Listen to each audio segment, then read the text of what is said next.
एक विवाह ऐसा भी भाग 5। तो फ्रेंड्स, पिछले भाग में हमने पढ़ा है कि लड़के ने जल्दी से आकृति को गोद में उठाया तो आकृति ने दर्द और गुस्से में कहा, छोड़ो मुझे, नीचे उतारो मुझे, अब आगे। लेकिन लड़के ने आकृति की एक भी नहीं सुनी और वो उसे लेकर चला गया। सभी उन्हें जाते हुए देखने लगे तो लड़के ने पीछे से कहा, अरे ये तो राज सिंघानिया है, मशहूर बिजनेसमैन और एक नंबर का खड़ूस इंसान। आज ये लड़की तो गई। आकृति की दोस्तों ने जब ये सुना तो उन्होंने आकृति को रोकना चाहा, लेकिन अब देर हो चुकी थी। राज आकृति को ले जा चुका था। आकृति की पिछली जिंदगी शुरू हो चुकी थी। राज आकृति को लेकर हॉस्पिटल आ गया और उसे एक वार्ड में बेड पर बैठा दिया। एक नर्स ने आकर उसके पैरों को देखा तो कोई चोट नहीं लगी थी, लेकिन फिर भी आकृति को दर्द हो रहा था। तो नर्स ने कहा, मैम, लगता है आपके पैर में मोच आ गई है, लाइए मैं निकाल देती हूँ। उसने जैसे ही आकृति के पैर को पकड़ा तो आकृति जोर से चिल्लाई और अपना पैर झटके के साथ पीछे खींच लिया। नर्स ने हैरानी से आकृति की ओर देखा तो आकृति ने कहा, रहने दो, तुम और ज़्यादा दर्द कर दोगी। नर्स ने नरमी से कहा, नहीं मैम, आप प्लीज़ थोड़ी देर के लिए शांत हो जाइए, मैं सही कर दूंगी। आकृति ने नर्स को आंख दिखाते हुए कहा, ना मुझे नहीं करवाना सही, जाओ यहाँ से। राज, जो काफ़ी देर से आकृति की हरकतें देख रहा था, वो उसके पास आया। उसने नर्स से कहा, सिस्टर आप थोड़ा साइड हो जाइए। नर्स साइड हो गई तो राज ने आकृति का पैर पकड़ा। आकृति ने पैर को पीछे खींचना चाहा, लेकिन राज ने उसे मजबूती से पकड़ लिया था। आकृति ने राज की ओर लाचार होकर देखा, जबकि राज वैसे ही बिना किसी भाव के उसे देख रहा था। आकृति ने अपनी आंखें बंद कर ली तो राज ने उसके पैर को एक झटका लगाया तो आकृति की चीख निकल गई, लेकिन तुरंत ही उसका पैर ठीक हो चुका था। वो पैर को हाथ लगाकर देखने लगी और हंसते हुए बोली, ओह, मेरा पैर तो ठीक हो गया। आकृति बेड से नीचे उतरी ही थी कि उसे थोड़ा दर्द का अनुभव हुआ तो वो फिर से बैठ गई। राज ने नर्स से उसके पैर पर गर्म पट्टी करने को कहा तो नर्स ने गर्म पट्टी करनी शुरू कर दी। गर्म पट्टी हो ही रही थी कि वहाँ 10-12 आदमी आए जिन्होंने एक जैसे कपड़े पहने थे। वो राज के पास आकर बोले, सर आप यहाँ से चलिए। यहाँ से राज उनके साथ जाने लगा तो पीछे से आकृति ने कहा, ओ हेलो, मुझे कॉलेज कौन लेकर जाएगा। आकृति के बोलते ही एक आदमी आगे आया और बोला, ये लड़की, तुझे पता है तू किससे बात कर रही है? ये राज सिंघानिया है, टॉप बिजनेसमैन। मैं एक आकृति ने भी अकड़ कर कहा, तो मैं क्या करूं? होंगे, लेकिन ये जिस तरह से मुझे लाए हैं वैसे ही मुझे कॉलेज छोड़कर भी आएंगे। नर्स, जो आकृति को पट्टी कर चुकी थी, राज का नाम सुनते ही पीछे हट गई और आकृति को थोड़ा डर कर देखने लगी। राज के एक आदमी ने कहा, तू खुद चली जाना, सर नहीं जाएंगे तेरे साथ। वो आदमी बोल ही रहा था कि राज ने उसे हाथ दिखाकर चुप करा दिया और आकृति की ओर बढ़ गया। वो आकृति को गोद में उठाने के लिए थोड़ा झुका ही था कि आकृति ने पीछे होते हुए कहा, ये क्या कर रहे हो तुम? राज ने सीधे होकर कहा, जैसे तुम्हें लेकर आया वैसे ही लेकर जा रहा हूँ। आकृति हकलाते हुए बोली, नहीं, अब मैं चल सकती हूँ। राज ने अपना हाथ के इशारे से आगे चलने को कहा तो आकृति बेड से उतरकर थोड़ा चली कि दर्द की वजह से गिरने ही वाली थी, लेकिन राज ने उसे संभाल लिया और उसे उठाकर चलने लगा। तो आकृति ने गुस्से में कहा, नीचे उतारो मुझे। राज ने चलते हुए बिन किसी भाव के कहा, मेरे पास तुम्हारे इस ड्रामे को देखने के लिए वक्त नहीं है, चुपचाप चलो। राज का इतना कहते ही आकृति ने थूक घटकते हुए अपनी आंखें बंद कर ली। तो राज ने फिर से कहा, अब क्या हुआ? आकृति ने आंखें बंद किए हुए कहा, मैं नहीं चाहती कि लोग मुझे ऐसे देखें, इसीलिए आंखें बंद कर ली। राज ने हैरानी से कहा, तुम्हारे आंख बंद करने से लोग तुम्हें कैसे नहीं देखेंगे? आकृति ने बिरचते हुए कहा, तुम सवाल बहुत करते हो, जल्दी चलो यहाँ से। राज भी चुपचाप आकृति को लेकर उसके कॉलेज के बाहर आया तो आकृति की दोस्त बाहर ही खड़ी थी। वो सब भागकर आई और आकृति को अंदर ले गई। राज भी चला गया। सभी उसे कॉलेज रूम में ले आई तो उसकी दोस्त सिया ने उससे कहा, तुझे पता है वो लड़का कौन था? राज सिंघानिया। आकृति ने उसकी बात पर कोई रिएक्ट नहीं किया। तो वो फिर बोली, मोमो तू जानती थी क्या उसे? आकृति ने मुंह बनाते हुए कहा, बिल्कुल नहीं जानती थी, लेकिन तुम लोग ने मुझे ऐसे ही किसी के साथ भेज दिया। रुचिका ने उसके कंधे पर हाथ रखकर कहा, हमें भी बाद में ही पता चला। मोना, जो आकृति की दोस्त ही थी, उसने मुस्कुराकर कहा, भाई मुझे तो पता था, लेकिन मैंने सोचा आकृति को उसके साथ जाने का मौका मिल रहा है तो मैं क्यों रोकूं। उसने दांत दिखाए। आकृति उसे घूरने लगी तो उसने वहां से जाना ही ठीक समझा। मोना ने कहा, अच्छा मेरी क्लास है, मैं चलती हूँ। आकृति ने कॉलेज में कुछ क्लासेस ली और अपने दोस्तों के साथ घर चली गई। मिलते हैं आकृति के दोस्त, परिवार और राज से। रुचिका शॉर्ट नेम रुचि। रुचि अनाथ है, अपना कहने के लिए उसके पास सिर्फ आकृति है। आकृति और रुचिका एक ही शहर में रहती हैं, लेकिन उनके घर दूर दूर हैं। दोनों बचपन से ही साथ साथ एक स्कूल से थी और अब एक ही कॉलेज में है। रुचिका ने अपनी ज़िंदगी में बहुत स्ट्रगल किया है और आकृति ने हमेशा उसका साथ दिया है, बचपन से अब तक। रुचिका पहले एक अनाथ आश्रम में पली बढ़ी थी, लेकिन जब वो 12वीं क्लास में थी तब वो अनाथ आश्रम भी बिक गया और सभी बच्चे दूसरे अनाथ आश्रम में चले गए। लेकिन रुचिका को आकृति ने अलग से एक रूम दे दिया था, जो उनका ही पुराना घर था। आकृति रुचिका को अपने साथ नहीं रख पाई।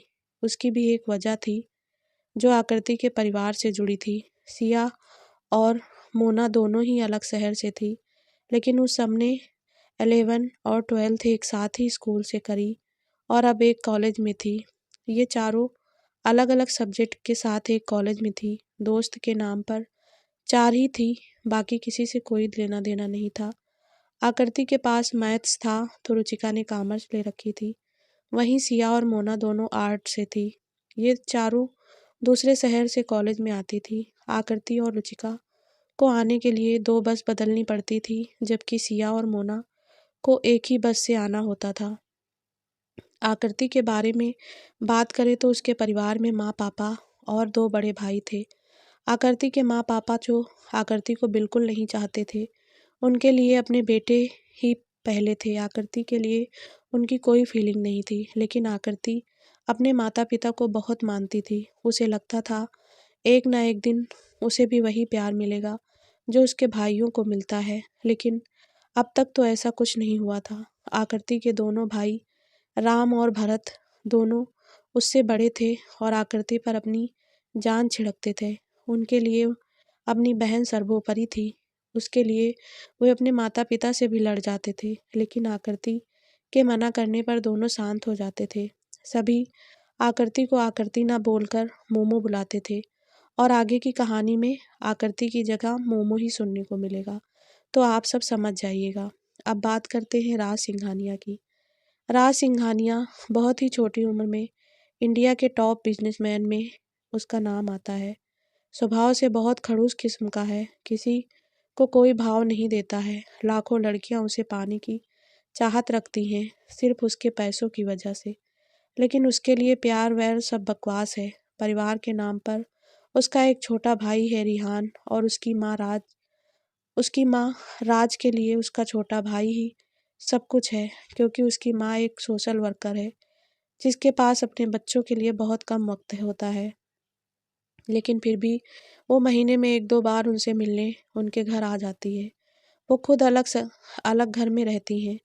रिहान अब फर्स्ट ईयर का स्टूडेंट है और वो उसी कॉलेज में है जहाँ मोमो जाती है, और पहले ही दिन वो मोमो से टकरा जाता है। रिहान, मोमो, रुचिका, मोना और सिया सभी का कॉलेज एक ही था। रिहान के पास भी मैथ्स था, लेकिन वो मैथ में ही कमज़ोर था। राज की खुशी की खातिर उसने ये सब्जेक्ट ले रखा था, लेकिन उसे कोई इंटरेस्ट नहीं था। रिहान डेली कॉलेज जाने लगा। राज उसे कॉलेज छोड़कर आता और फिर उसे लेने भी आने लगा था। राज के लिए अपने भाई से पहले कुछ नहीं था, इसीलिए वो अपने बिजी शेड्यूल से भी वक्त निकालकर उसको छोड़ने और लेने आता था। 2-4 दिन हो चुके थे रिहान का कॉलेज जाते हुए, तो राज ने उससे पूछा, रिहान कोई दोस्त बना कि नहीं? रिहान ने मुंह लटकाकर कहा। नहीं भैया, कॉलेज में सब अपने में ही बिजी रहते हैं, कोई किसी से बोलता ही नहीं, और मुझे नहीं लगता कि मेरा कोई दोस्त बन भी पाएगा। राज ने रिहान के कंधे पर हाथ रखकर कहा। कोई बात नहीं, जब तुझे तुझे दोस्त की ज़रूरत हो तो तू मुझे बुलाना, बोलना, मैं चलूँगा तेरे साथ। रियान ने खुश होकर कहा। सच भाई? राज ने मुस्कुराते हुए कहा। बिल्कुल छोटे। मोमो 2 दिनों से कॉलेज नहीं आई थी क्योंकि उसके पैर में दर्द होता था। आज तीसरे दिन वो अपने दोस्तों के साथ कॉलेज आई थी और सीधे अपने क्लासरूम में जाकर पढ़ने लगी। लगभग 2 घंटे उसकी क्लास लगी थी और वो बाहर वाले लॉन में आकर बैठ गई। कॉलेज कुछ इस तरह था। कॉलेज का एरिया तो बहुत बड़े क्षेत्र में फैला था, लेकिन कॉलेज की बिल्डिंग एक बड़े से क्षेत्र के बीचों बीच थी। लगभग 3 फ्लोर थे। कॉलेज में पहुंचने के लिए मेन सड़क से चलकर जाना पड़ता था। कॉलेज की बिल्डिंग में एंट्री गेट के बाहर ही एक बड़ा सा लॉन था, जिसमें जगह जगह पर स्टूडेंट झुंड बनाए कोई खड़े थे तो कोई बैठे थे।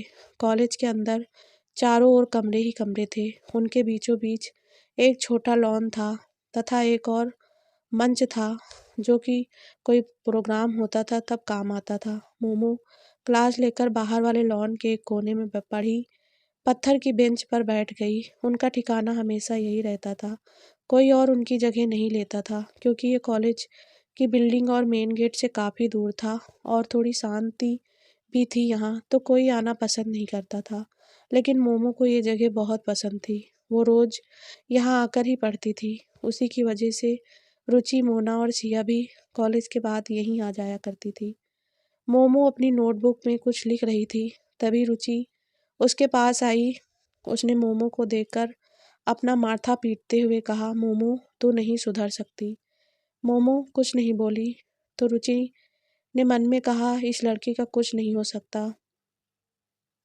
मोमो कुछ इस तरह बैठी थी, एक पत्थर की बड़ी सी बेंच के बीच में बैठी, अपनी नोटबुक में घुसी हुई थी। उसके एक साइड उसका बैग रखा था, उससे थोड़ा दूर उसका फ़ोन रखा हुआ था, जिस पर डोरेमोन का कवर लगा हुआ था। मोमो ने के दूसरी ओर 3-4 बुक रखी हुई थी, मतलब जिस जगह पर 45 लोग आसानी से बैठ सकते हों, मोमो वहाँ अकेली बैठी हुई थी और किसी के बैठने की जगह भी नहीं छोड़ रखी थी। रुचिका ने उसकी बुक्स को उठाकर अपनी गोद में रख लिया और बैठ गई। मोमो ने उसे एक बार भी नहीं देखा, लेकिन रुचिका ने भी कोई ज़बरदस्ती नहीं की कि वो उसे देखे, क्योंकि वो जानती थी जब मोमो पढ़ती है तो किसी को नहीं देखती, अपनी मैथ्स में ही घुसी रहती है। रुचिका ने सामने देखते हुए कहा, तूने डांस में पार्टिसिपेट किया? मोमो ने कहा, हाँ तो? रुचिका ने उसकी ओर देखकर कहा, तेरे पैर में अभी भी दर्द है ना, तो क्यों किया? मोमो ने अपना सिर उठाया और बोली, देखो जानी, बात ऐसी है कि फ्रेशर पार्टी में अभी 7 दिन है और तब तक मैं ठीक हो जाऊंगी, और तुझे तो पता है मुझे डांस से ज़्यादा राजस्थानी ड्रेस पहनने का शौक है। रुचिका ने उसे घूर कर देखा तो मोमो ने फिर उसे किताब में घुसते हुए कहा, अब जा ना, तू यहाँ से पढ़ने दे, क्लास नहीं है तो चुप करके बैठ।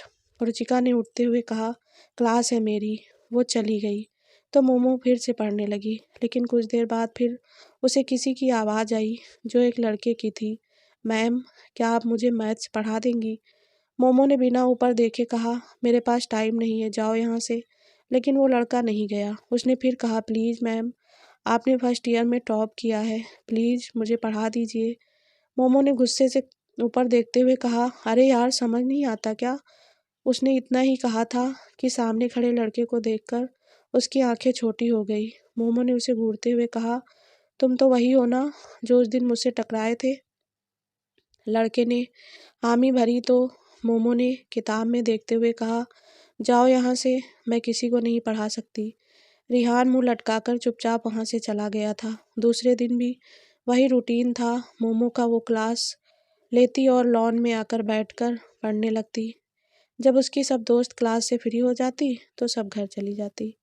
आज भी रिहान मोमो के पास आया और पढ़ने के लिए कहा, लेकिन मोमो ने सिर उठाकर ही नहीं देखा और रिहान को साफ मना कर दिया।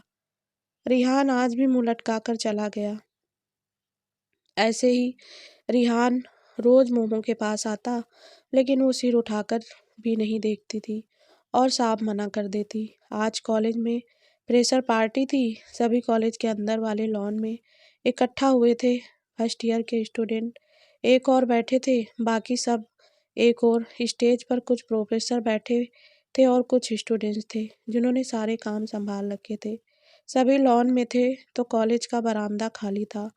एक लड़का जिसने आंखों पर नज़र का चश्मा पहना था, गोरा चेहरा, छोटी आंखें और ब्लैक शर्ट में, वो लॉन की ओर देखता हुआ आगे चला जा रहा था। उसकी नज़र लॉन में बैठे लोगों पर थी, इसीलिए सामने उसका ध्यान नहीं था। वहीं सामने से मोमो एक हाथ में कोई कागज़ पकड़े पीछे की ओर देखती हुई आगे भाग रही थी और उसके पीछे सिया उसे रोक रही थी। मोमो ने फुल राजस्थानी कपड़े पहन रखे थे जिनमें वो कमाल लग रही थी। कोई भी उसे देखता तो कसम से उसमें ही खो जाता। मोमो हंसती हुई आगे भाग रही थी। मोमो जाकर उस लड़के से टकरा गई। वो गिरने ही वाली थी कि लड़के ने उसे कमर से पकड़ लिया तो वो उसके हाथ में ही झूल गई। मोमो की नज़र उस उड़ते हुए कॉलेज कागज़ पर थी जो उसके हाथ से छूट गया था। वहीं लड़के की नज़र मोमो पर थी जिसका खिला हुआ और हंसता हुआ चेहरा बहुत ही प्यारा लग रहा था। मोमो अभी भी उस कागज़ में उलझी हुई थी और वो लड़का मोमो में।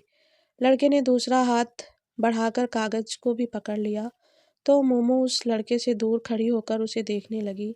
लड़के ने अपनी नज़र मोमो पर से हटाई तो मोमो ने उसे घूरते हुए कहा, तुम कौन हो? लड़के ने हड़बड़ाकर कहा, मैं वो मैं मोमो ने अपनी एक भौं उठाकर देखा और बोली, क्या वो बोलना नहीं आता क्या? लड़के ने जल्दी से कहा, मैं न्यू स्टूडेंट हूँ। मोमो ने अपनी कमर पर हाथ रखकर कहा, अच्छा तो तुम यहाँ क्या कर रहे हो? वहाँ जाओ। लड़के ने इधर उधर देखते हुए कहा, जी। लड़का आगे बढ़ा ही था कि मोमो ने उसके हाथ से कागज़ लेते हुए कहा, ये किसी की अमानत है, ये तो मत लेकर जा। लड़के ने मोमो को कागज़ देकर कहा, सॉरी मैं भूल गया था।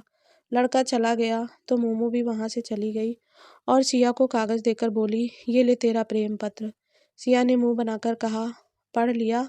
मोमो ने जाते हुए कहा, आई एम नॉट इंटरेस्टेड, तू ही पढ़। लड़का जाकर रिहान के बगल में बैठ गया और बोला, हे रिहान, व्हाट्सअप। रिहान ने जब उसे देखा तो खुश होकर बोला, भाई आप आ गए, मैं बहुत बोर हो रहा था तब से।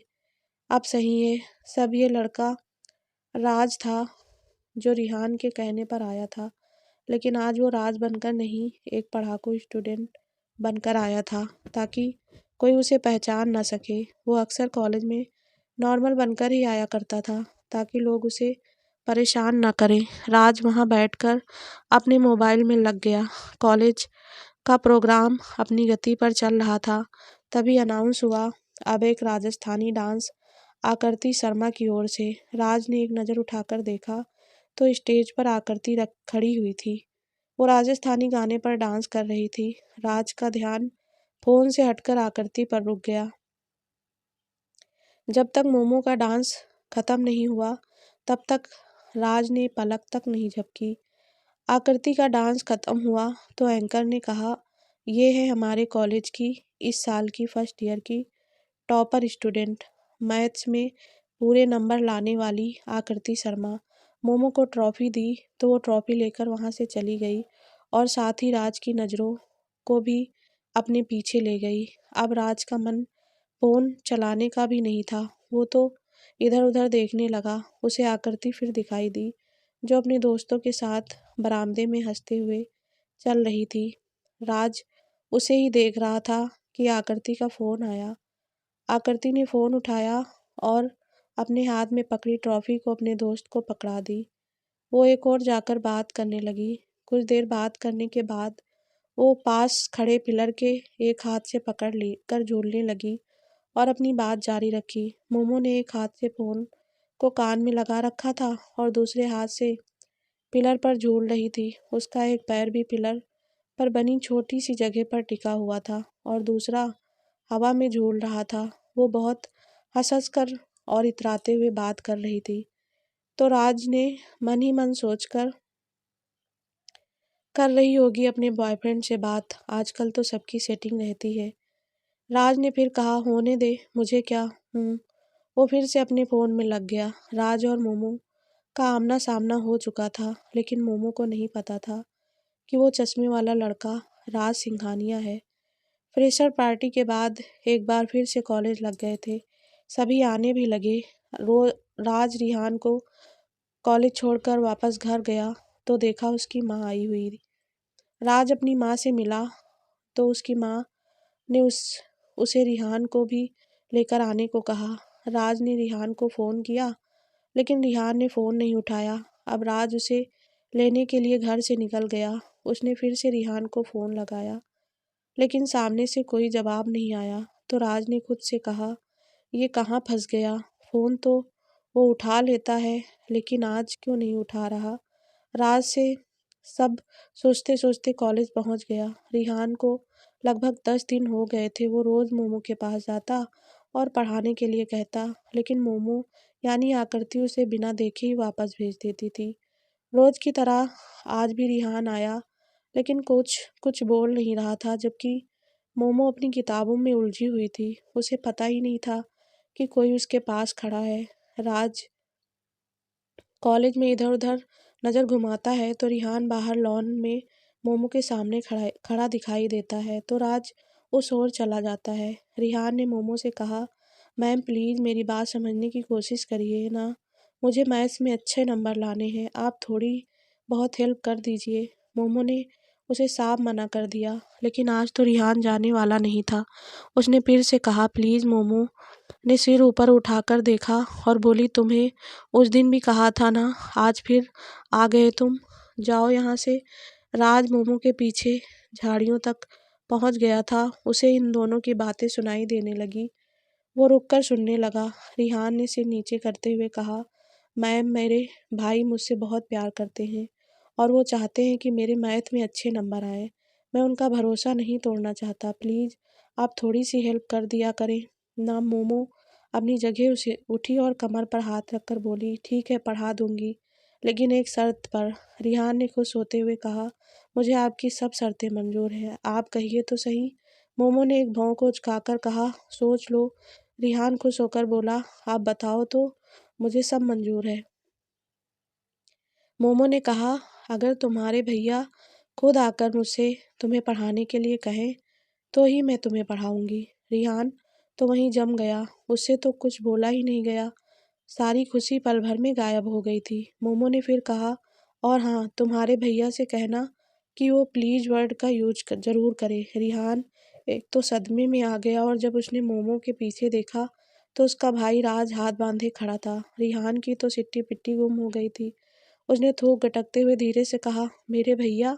मोमो ने अपने दोनों हाथ कमर पर रखकर कहा, और नहीं तो क्या, मेरे भैया। रिहान ने फिर धीरे से कहा, वो। मोमो ने बीच में कहा, क्या वो, तुम अपने भाई से डरते होगे। मैं नहीं डरती, जाओ कह देना अपने भाई से। रिहान ने धीरे से कहा, मेरे भाई आपके पीछे खड़े हैं। ये सुनकर मोमो की आंखें बड़ी बड़ी हो गई। वो जैसे ही खड़ी थी वैसे ही बुत की तरह खड़ी रह गई। उसने रिहान से कहा, तुम मजाक कर रहे हो ना। रिहान ने सिर झुकाकर ना में सिर हिलाया। मोमो अब थूक गटकने लगी। उसे डर लगने लगा। अब क्या करे। राज आगे आया और रिहान से बोला, रिहान जाओ अपना बैग लेकर आओ, घर चलना है। रिहान ने जी भाई कहा और चला गया। अब राज ने मोमो की ओर देखा तो वो तिरछी नज़रों से उसे देखने की कोशिश कर रही थी।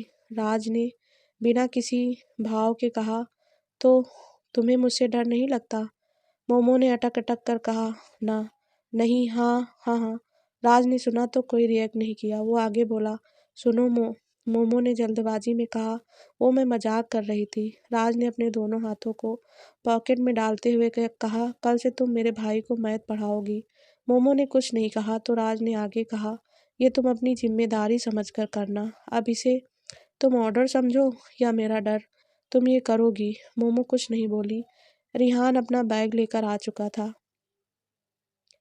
तो राज ने रिहान को देखकर कहा, रिहान कल से तुम इनके साथ पढ़ाई करोगे। रिहान ने हाँ में सिर हिला दिया। तो राज ने मोमो की ओर देखकर कहा, एक और बात, सप्ताह में एक दिन रिहान की रिपोर्ट लेने के लिए आऊँगा। मोमो ने तपाक से कहा, नहीं नहीं, इसकी कोई ज़रूरत नहीं। मैं पढ़ा दूंगी इसे अच्छी तरह से, आपको परेशान होने की ज़रूरत नहीं है। राज ने मोमो को देखा तो दोनों की आंखें टकरा गई। राज एक बार फिर उसकी आंखों में खो गया, लेकिन तभी मोमो ने अपना मुंह दूसरी ओर घुमा लिया। वे तीनों खड़े थे तो कॉलेज के सभी स्टूडेंट उन्हें ही देख रहे थे। किसी को नहीं पता था कि उनमें क्या बातें हो रही थी। सब अंदाजा लगा रहे थे, क्योंकि आज राज राज सिंघानिया बनकर आया था, इसीलिए लोगों का देखना तो लाजमी था। राज और रिहान चले गए तो रुचिका, सिया, मोना तीनों मोमो के पास आई और पूछा कि वो क्या कह रहा था। मोमो ने उन्हें सब बताया तो सिया ने कहा, वाह यार, तेरी तो मौज हो गई। राज सिंघानिया मिलने आएगा तेरे से हर हफ्ते। कॉलेज के प्रोफेसर से भी मिलने नहीं आता है वो। मोमो ने उसे घूर कर देखा तो सिया ने दांत दिखा दिया। राज रिहान घर पहुंचे तो उनकी माँ उनका इंतजार कर रही थी। रिहान जाकर उनके गले लग गया और बोला, माँ आप इतना बिजी क्यों रहती हैं? हमारे लिए वक्त ही नहीं है आपके पास तो। उसकी माँ ने रिहान के सिर पर हाथ रखकर कहा, क्या करूँ बेटा, काम ही इतना होता है, वक्त मिलता ही नहीं। राज रिहान ने अपनी माँ के साथ खाना खाया और वो चली गई। दोनों भाई फिर से एक दूसरे के साथी बन गए और लाचारी से देखने लगे। अगले दिन मोमो जैसे ही कॉलेज पहुंची, उसे रिहान बाहर ही मिल गया और साथ में राज भी, लेकिन मोमो बिना कुछ बोले ही अंदर चली गई। रिहान भी उसके पीछे आ गया और बोला, आप मुझे कब पढ़ाएंगी? मोमो को थोड़ा गुस्सा आया, लेकिन उसने थोड़े तीखे स्वर में कहा, जब तुम्हारी सब क्लास ख़त्म हो जाए तब, जहाँ मैं पढ़ती हूँ वहीं आ जाना। रिहान ने ओके कहा और आगे निकल गया। रुचिका ने मोमो के कंधे पर हाथ रखकर कहा, क्या हुआ, तू गुस्सा क्यों कर रही है? मोमो ने कहा, ये नई आफत। उसने जाते हुए रिहान को देखा तो रुचिका ने कहा, तू ना पागल है, अब मेरी बात सुन, तुझे उसे पढ़ाना ही तो है। अपने पास बैठा कर जो उसके डाउट्स हो उन्हें समझा देना, और उसे पढ़ाने से तेरा रिवीजन भी हो जाएगा, क्योंकि तुझे पता है ना, फर्स्ट ईयर का कॉन्सेप्ट क्लियर हो तो सेकेंड ईयर और आसान हो जाता है। मोमो ने हाँ कहा और अपनी क्लास में चली गई। क्लास के बाद जब वो लॉन में आई तो रिहान वहाँ पहले से ही बैठा था, लेकिन वो नीचे घास पर बैठा था और अपनी नोटबुक में घुसा हुआ था, बिल्कुल मोमो की तरह। मोमो ने जब उसे देखा तो कहा, तुम ऊपर क्यों नहीं बैठे? रिहान ने बड़ी शांति से कहा, वो जगह आपकी है और मैं अपने गुरु की जगह नहीं ले सकता। मोमो मुस्कुरा दी और बैठ गई। अब दोनों पढ़ने लगे। रिहान खुद मैथ्स के सवाल करता और जब कोई डाउट्स होता तो मोमो से पूछता। मोमो उसे शुरू से समझा देती और वो समझ भी जाता था। लगभग 5 दिन तक पढ़ने के बाद मोमो को एहसास हुआ कि रिहान दिल का बहुत अच्छा है, बिल्कुल मोमो की तरह। थोड़ा सा नटखट, नौटंकी भी करता है और पढ़ता भी है। अब दोनों स्टडी पार्टनर बन चुके थे। वो हमेशा नीचे बैठता और मोमो हमेशा ऊपर, उसका सामान मेज पर बिखरा पड़ा रहता और रिहान का नीचे बिखरा रहता था, और दोनों ही मैथ के कीड़े बन चुके थे। मोमो के साथ साथ रुचिका, सिया और मोना भी रिहान के दोस्त बन गई थी। उनके अलावा कॉलेज में उसका कोई दोस्त नहीं था। 4 लड़कियों के बीच रिहान एक लड़का था, लेकिन वो सबको अपनी बड़ी बहन की तरह ही मानता था और मोमो को अपनी गुरु। हफ्ते के अंत में राज कॉलेज आया रिहान की रिपोर्ट जानने के लिए। मोमो ने रिहान को पढ़ाना शुरू कर दिया था। आज राज रिहान की पढ़ाई के बारे में जानने आया था।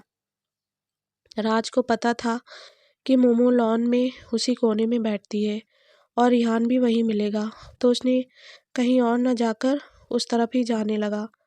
वे लोग उसे दिखाई दे चुके थे। वो उनकी ओर बढ़ गया। तभी पीछे से किसी ने उसे आवाज़ दी, मिस्टर राज। राज ने मुड़कर देखा तो सामने कॉलेज के मैथ्स का प्रोफेसर खड़ा था।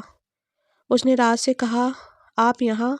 कुछ काम था तो मुझे बता देते, मैं करा देता। राज ने अपने दोनों हाथ पॉकेट में डालकर कहा, नहीं, आपके लायक काम नहीं था, मुझे रिहान के बारे में कुछ जानना था। राज ने रिहान की ओर देखकर कहा। प्रोफेसर ने जब राज की नज़र का पीछा किया तो उसे मोमो और रिहान दिखाई दिए। उसने मुस्कुराकर कहा, अरे सर, आकृति शर्मा ने कभी किसी को पढ़ाया नहीं। मुझे विश्वास ही नहीं हो रहा कि वो रिहान को पढ़ा रही है। बहुत से बच्चों ने उससे पढ़ाने के लिए कहा है, लेकिन उसने साफ मना कर दिया है। हैरानी की बात है वो मान कैसे गई। तो दोस्तों, ये पार्ट यहीं समाप्त होता है और नेक्स्ट पार्ट जल्दी हमारे चैनल पर अपलोड होगा। आई होप आप सभी को वीडियो पसंद आ रही होगी। ये पार्ट थोड़ा लेट डालने के लिए आप सभी से मैं माफ़ी चाहती हूँ। धन्यवाद।